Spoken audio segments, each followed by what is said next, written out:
সকাল হয়ে গেছে, একটা বিড়ি খাই, বিড়ি পায়খানায় যেতে হবে।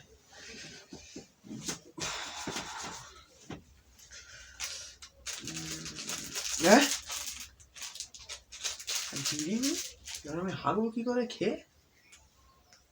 বিড়ি না হলে তো মুশকিল হয়ে গেল। কি করি ভালো চলবো তো।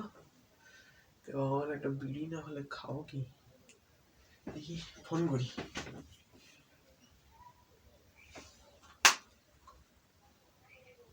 হ্যালো, হ্যাঁ এ ভাই একটা বিড়ি দে না, পায়খানায় যাবো।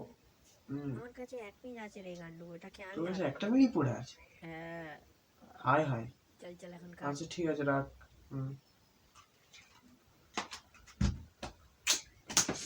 বিড়ি